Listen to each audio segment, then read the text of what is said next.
Oke, Bismillahirrahmanirrahim. Assalamualaikum warahmatullahi wabarakatuh.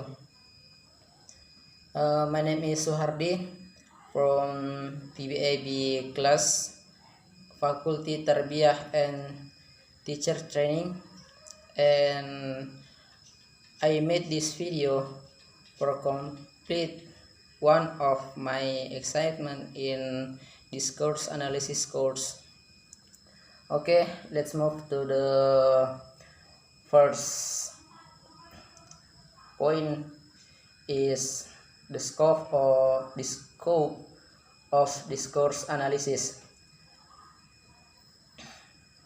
And we have main question is, what is main purpose of expressing a message, and what do people do to convey their message?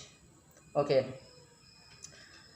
the message expressed by someone is to provide information or convey a concept, idea to another,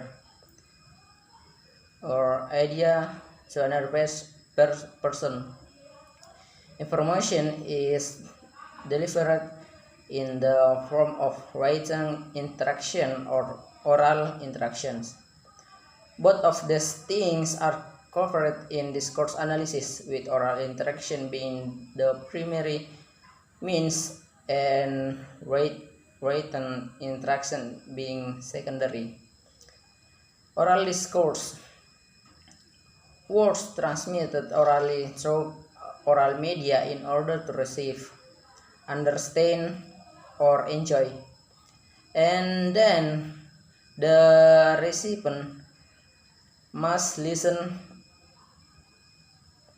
And spoken discourse is the transmission of this discourse through oral or direct media. In the other words, the representation of spoken discourse analysis is speech. Thus, it can be said that to understand spoken words and spoken language can be defined as the skill of communicating information orally, where skills are forming from knowledge of vocabulary, pronunciation, grammar, coherence, fluency, and intelligibility. From Richards 2008, people use speaking to employ three major functions. The first is speaking as interaction. The next is speaking as transaction, and the last is speaking as performance. This is the scope of spoken discourse. And speaking as interaction, this function displays as interactional function which shows the speaking activity at that is most of done by most people, namely conversation. The conversation is a non-common oral discourse and can take place in two different contexts, namely classroom conversation and casual conversation. The distinction between classroom and casual conversation. The first is, in casual conversation, people do not need to put their hands up if they want to speak. In classroom conversations, students are expected to do if they want to say something. And according to Barners, teachers rarely ask questions to which they do not already know the answer. In real life, people normally ask a question to find out something they do not know. And Delamont state that in classroom, teachers are expected to follow up a pupil response with someone kind of evaluation, like a good girl, that's right. But outside of the classroom, this type of follow-up would be quite out of place. And from such age et al. Confirm that in casual conversation there exists quite complicated machinery. For ordinary speakers, turns secondly, in the classroom, it is usually the teacher who decides who will speak next and for how long. And from Sinclair in Cold Starts, so the classroom discourse has by nature a tripartite structure. The teacher initiates, the pupil responds, the teacher then evaluates the response. If a teacher withholds feedback, the pupils take his and as sign that the response was wrong and try again. In normal conversation, this type of evaluative feedback would sound strange and could even be offensive. The fact concerning classroom conversation for Indonesian students, classroom is a primary place where they are frequently exposed and encouraged to speak in foreign language either with their classmates or teachers. The kind of language used by the teacher and students to interact one another in the classroom is called classroom discourse or classroom conversation. For the language practitioner, classroom conversation is special variety of language used by teacher and students in their interactions. This is due to its own specific features, which other varieties do not share.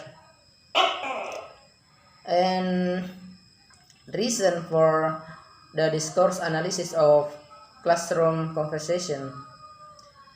The first is to show its typical characteristic in terms of structure, function, and so forth,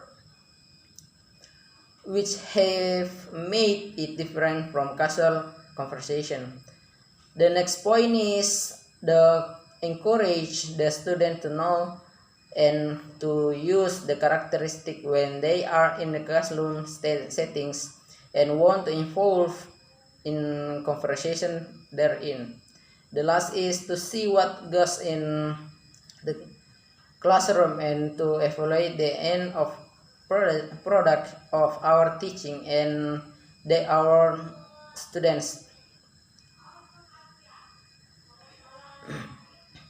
And 3 points before, it's from McCarthy.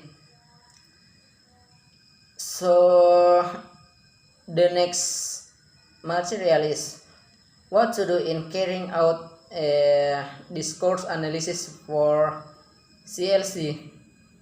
Richards and Schmidt 2002. The focus of discourse analysis for CLC is the first is sentence cohesion. The next is turn taking. Next is the relationship between sentence. And the next is speech move. And the last is speech act.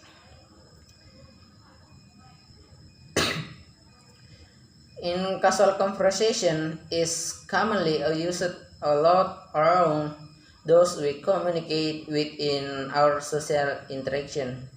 It is generally viewed as a carefree and under structure as well as an unlimited ways to speaking.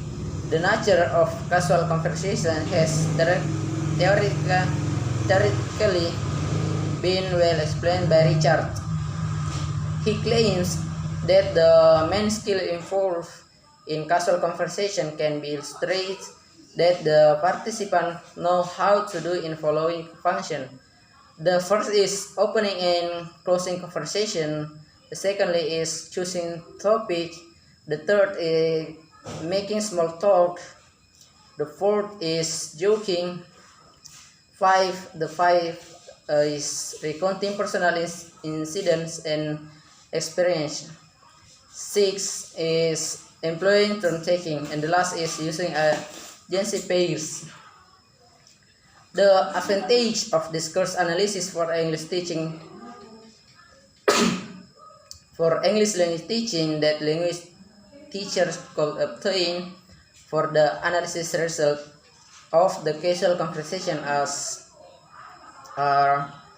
the first point is use the discourse sequence is as a pattern when the teacher needs to compile conversational basic teaching materials in which two items in the conversation materials are sequenced by using the exchange structure. The second point is use the items from the data as natural language expression which can be used to perform particular function in the conversation materials. And the last point is use the internal structure to determine tones in conversation. And next is speaking as transaction. From Richards 2008 claims that speaking as transaction refers to a situation where the focus is on what is said or done. The message, meaning which made one understood clearly and accurately, is the central focus. In our social life, transactional speaking can be identified in terms of discussion, debates, job interview, and other. The main features of transactional speaking are: the first is it functions to exchange information. The next is it is message oriented, which the means to communicate meaning.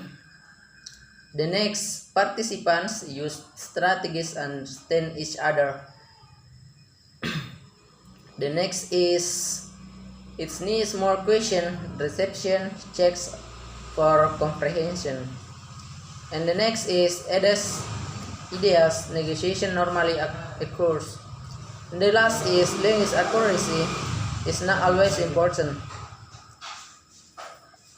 In another session, Richard says is of opinion that participants in interactional speaking are in need of some skills in order to enable them involved in transactional discourse activities. The skills can be classified into the abilities of the participant too. The first is explain a need or intention. The secondly is describe something. The third is ask question. The fourth, ask for clarification. The five, justify an opinion. And 6, make suggestion.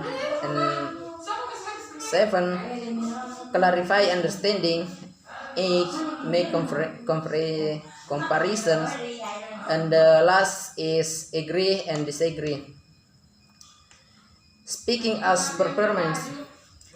Performance speaking is recognized as the third scope of spoken discourse, which refers to public speaking. According to Richards in 2008, Performance speaking is a type of spoken discourse that is aimed the transmitting information in front of audience commonly delivered in the form of monologue rather than dialogue, such as classroom presentation, public announcement, lecture as well as speeches. And when a speaker is speaking before an audience, the speaker often uses normally which closer to rhythm than interpersonal spoken language. Many people then the performance speaking are very difficult to do for two main reasons. The first, speaking in front of a group of people requires high self-confidence in order to be able to handle their anxiety or stage fright when making a speeches or a presentation.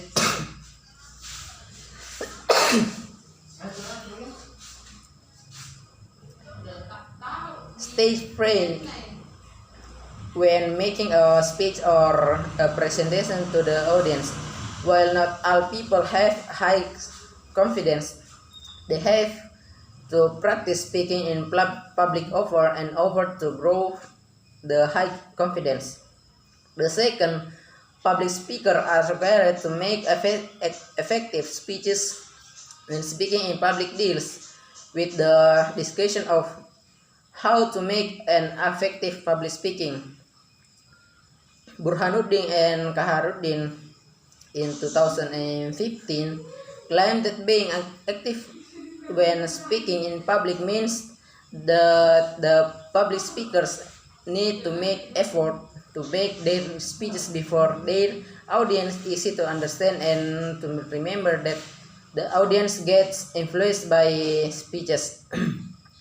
Therefore, they need to know how to select an appropriate topics for a speech, how to use communication strategy when making a public speaking, how to employ general structure of an effective speech, how to speak in public by using appropriate language in terms of appropriate expression and grammar for some particular function is commonly available in public speaking.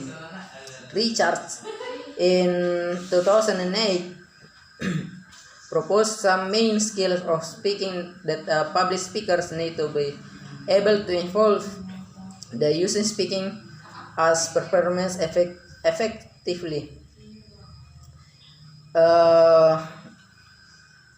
Using an appropriate format, presenting information in appropriate sequence, maintaining audience and engagement, using correct pronunciation and grammar, creating an effect onto the audience, using appropriate vocabulary, and the last is using an